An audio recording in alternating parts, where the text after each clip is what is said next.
नमस्कार दोस्तों, स्वागत है आपका हमारे इस खास वीडियो में, जहां हम आपको एक ऐसे युद्ध की कहानी सुनाने जा रहे हैं जिसे युद्ध कहा तो जाता है, लेकिन इसमें कोई बंदूक नहीं चली, कोई मिसाइल दागी नहीं गई, फिर भी पूरी दुनिया इस आग में झुलस गई।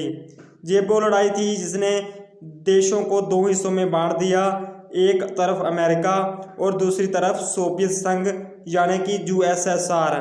ये वो टकराव था जिसने दुनिया को परमाणु युद्ध के कगार पर ला दिया, विज्ञान और अंतरिक्ष की होड़ शुरू कर दी और कई देशों में गृह युद्ध तक भड़का दिया। तो आखिर कोल्ड वार क्या था, ये क्यों हुआ, किसने क्या खोया, क्या पाया, और सबसे बड़ा सवाल, क्या आज भी दुनिया एक नए कोल्ड वार की तरफ बढ़ रही है? अगर आप भी इस रोमांचक और रहस्यमय इतिहास को समझना चाहते हैं तो इस वीडियो को अंत तक जरूर देखें, क्योंकि इसमें हम आपको बताएंगे कोल्ड वार के कारण, इसके बड़े प्रभाव, इसके फायदे और वो भयानक नुकसान जिन्होंने पूरी दुनिया को हिलाकर रख दिया। तो बिना देर किए चलिए शुरू करते हैं वीडियो। कोल्ड वार यानी कि कोल्ड वार, जिसे हिंदी में शीत युद्ध कहा जाता है, 1947 से 1991 तक अमेरिका और सोवियत संघ यूएसएसआर के बीच चला एक वैचारिक, राजनीतिक और सामरिक टकराव था। ये सीधा युद्ध यानी कि सीधा युद्ध हॉट वार नहीं था, बल्कि इसमें दोनों देशों ने एक दूसरे के खिलाफ अप्रत्यक्ष तरीके से प्रतिस्पर्धा की। इस संघर्ष का मुख्य कारण था पूंजीवाद यानी कि कैपिटलिज्म और कम्युनिज्म यानी कि पूंजीवाद और समाजवाद की लड़ाई। अमेरिका चाहता था कि दुनिया उसकी लोकतांत्रिक और पूंजीवादी विचारधारा अपनाए, जबकि यूएसएसआर पूरी दुनिया में समाजवाद और कम्युनिज्म फैलाना चाहता था। इस दौरान दोनों देशों ने हथियारों की होड़ यानी कि आर्म रेस, स्पेस रेस और प्रॉक्सी वॉर्स के जरिए एक दूसरे को कमजोर करने की कोशिश की। अब हम आखिर जानते हैं इसका नाम कोल्ड वार क्यों पड़ा। इसे कोल्ड वार यानी कि ठंडा वार इसलिए कहा गया क्योंकि इसमें अमेरिका और सोवियत संघ के बीच सीधी लड़ाई नहीं हुई, लेकिन दोनों देशों के बीच गहरा तनाव बना रहा। हॉट वार यानी वास्तविक युद्ध में देश एक दूसरे से सीधे युद्ध करते हैं, लेकिन कोल्ड वार में ऐसा नहीं हुआ। इसके बजाय ये युद्ध राजनीतिक दबाव, जासूसी, हथियारों की होड़ और अंतरिक्ष प्रतियोगिता के जरिए लड़ा गया। दोनों देश एक दूसरे के खिलाफ छोटे देशों को समर्थन देते रहे, लेकिन कभी भी आपस में खुलकर युद्ध नहीं लड़ा। इसलिए इस संघर्ष को शीत युद्ध या कोल्ड वार कहा गया।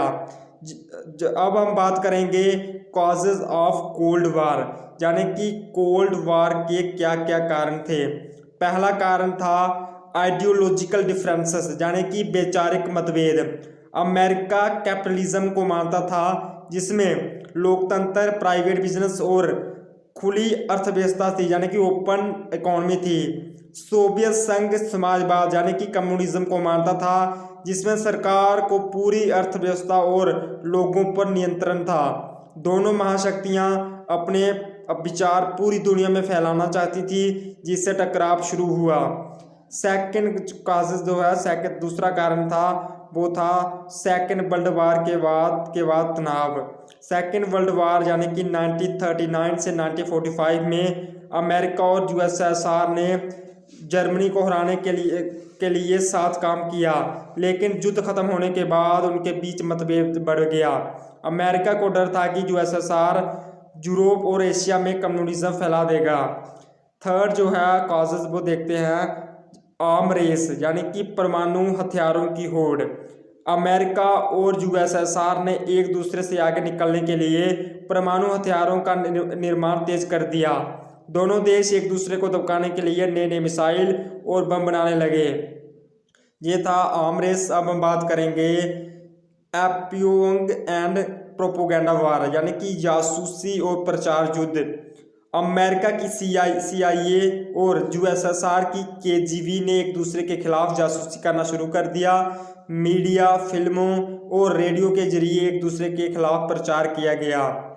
पांचवा कारण जो था वो था प्रॉक्सी वार्स। अमेरिका और यूएसएसआर ने कई छोटे देशों में अप्रत्यक्ष युद्ध लड़े, जैसे कोरियन वार जो था वो हुआ 1950 से 1953, उसके बाद वियतनाम वार यानी कि 1955 से 1975, उसके बाद अंतिम जो था वो अफगानिस्तान युद्ध यानी कि 1979 से 1989। अब हम देखेंगे इफेक्ट्स ऑफ कोल्ड वार, यानी कि कोल्ड वार के जो है क्या क्या प्रभाव अंतर्राष्ट्रीय स्तर पर, विश्व स्तर पर देखने को मिले। सबसे पहला जो था इफेक्ट्स ऑफ कोल्ड वार, पहला जो प्रभाव पड़ा वो था division of the world into two blocks, यानी कि विश्व दो गुटों में बंट गया। अमेरिका और उसके सहयोगी देश नाटो, सोवियत संघ और उसके सहयोगी देश वार्सा पैक्ट। सेकंड इफेक्ट जो देखने को मिला, जो सेकंड प्रभाव वो था परमाणु हथियारों की संख्या बढ़ी, यानी कि न्यूक्लियर आर्म रेस। अमेरिका और यूएसएसआर ने हजारों परमाणु हथियार बनाए, जिससे पूरी दुनिया को आज तक खतरा बढ़ गया। तो तीसरे प्रभाव की बात करते हैं स्पेस रेस, यानी कि अंतरिक्ष प्रतियोगिता। यूएसएसआर ने 1957 में पहला सैटेलाइट लॉन्च किया। अमेरिका ने 1969 में अपोलो 11 मिशन के जरिए इंसान को चांद पर भेजा। चौथा प्रभाव वो था economics crisis and USSR collapse, यानी कि आर्थिक संकट और यूएसएसआर का पतन। यूएसएसआर की इकोनॉमी कमजोर होती गई और 1991 में कई छोटे देशों में बंट गया। अमेरिका विश्व की सबसे बड़ी महाशक्ति बनकर उभरा। पांचवा इफेक्ट जो है, पांचवा प्रभाव, अंतिम प्रभाव है वो है Wars and instability in many countries. कई देशों में युद्ध और अस्थिरता। कोरियाई युद्ध, वियतनाम युद्ध और अफगान युद्ध जैसी लड़ाइयों में लाखों लोगों की जान चली गई। कई देशों की इकॉनमी और समाज पर बुरा प्रभाव पड़ा। अब हम देखते हैं कोल्ड वार के लाभ, यानी कि इस युद्ध के एडवांटेज ऑफ कोल्ड वार, इस युद्ध के क्या क्या जो है लाभ देखने को मिले विश्व स्तर पर। पहला लाभ जो था वो था advancement in science and technology, यानी कि विज्ञान और तकनीक में प्रगति। स्पेस रेस के कारण उपग्रह, कंप्यूटर और इंटरनेट जैसी नई तकनीकें विकसित हुई। मेडिकल और रक्षा क्षेत्र में भी कई नई चीज़ें खोजी गई। दूसरा जो एडवांटेज है, दूसरा जो लाभ है इसका हुआ, यानी कि UNO rise of United Nations role, यानी कि संयुक्त राष्ट्र यूएनओ की भूमिका बढ़ी। शांति बनाए रखने के लिए यूएनओ का प्रभाव बढ़ा और कई देशों में युद्ध रोकने की कोशिश की गई। थर्ड लाभ जो है वो हुआ फॉर्मेशन ऑफ डिफेंस अलायंस, यानी कि नई रक्षा और सुरक्षा संगठन बने। नाटो और वार्सा पैक्ट जैसे संगठन बने, जिससे देशों की सुरक्षा मजबूत हुई। फोर्थ एडवांटेज जो है कोल्ड वार का जो देखने को मिला लाभ, वो था स्प्रेड ऑफ डेमोक्रेसी, यानी कि लोकतंत्र का प्रसार। सोवियत संघ के पतन के बाद कई देशों में लोकतंत्र आया और तानाशाही शासन समाप्त हुआ। अब हम देखेंगे कोल्ड वार, यानी कि डिसएडवांटेज ऑफ कोल्ड वार, यानी कि कोल्ड वार की हानियाँ, क्या क्या हानियाँ देखने को मिले कोल्ड वार की, क्या क्या नुकसान विश्व स्तर पर, इंटरनेशनल स्तर पर, अंतर्राष्ट्रीय स्तर पर देखने को मिले। पहला डिसएडवांटेज था Wars and destructions in many countries, कई देशों में युद्ध और विनाश है। कोरियन युद्ध, वियतनाम युद्ध, अफगान युद्ध जैसे संघर्षों में लाखों लोग मारे गए।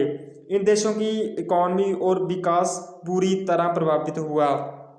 सेकंड डिसएडवांटेज है वो है arm race and economics burden, यानी हथियारों की होड़ और खर्च बढ़ा। अमेरिका और यूएसएसआर ने अरबों डॉलर हथियार बनाने में खर्च कर दिए, जिससे कई देशों की इकॉनमी कमज़ोर हुई। थर्ड डिसएडवांटेज जो है वो जो विश्व स्तर पर ज़्यादातर देखने को मिला वो था fear and insecurity in the world, यानी कि डर और असुरक्षा का माहौल।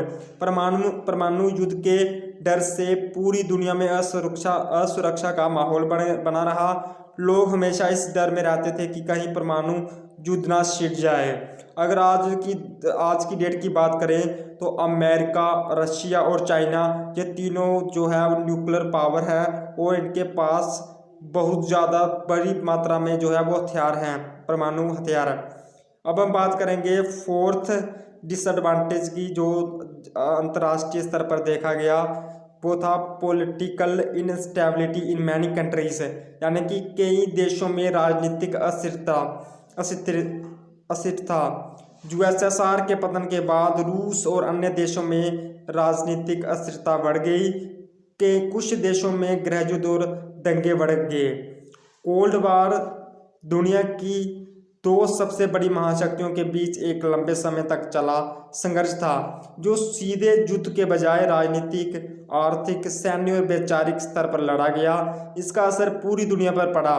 कुछ क्षेत्रों में विकास हुआ तो कुछ जगहों पर तबाही मची। 1991 में यूएसएसआर के पतन के बाद कोल्ड वार खत्म हुआ, लेकिन इसकी वजह से बनी प्रतिस्पर्धा और संघर्ष आज भी कई देशों के बीच देखा जा सकता है। दोस्तों, ये थी आज की वीडियो कोल्ड वार यानी कि शीत युद्ध के ऊपर।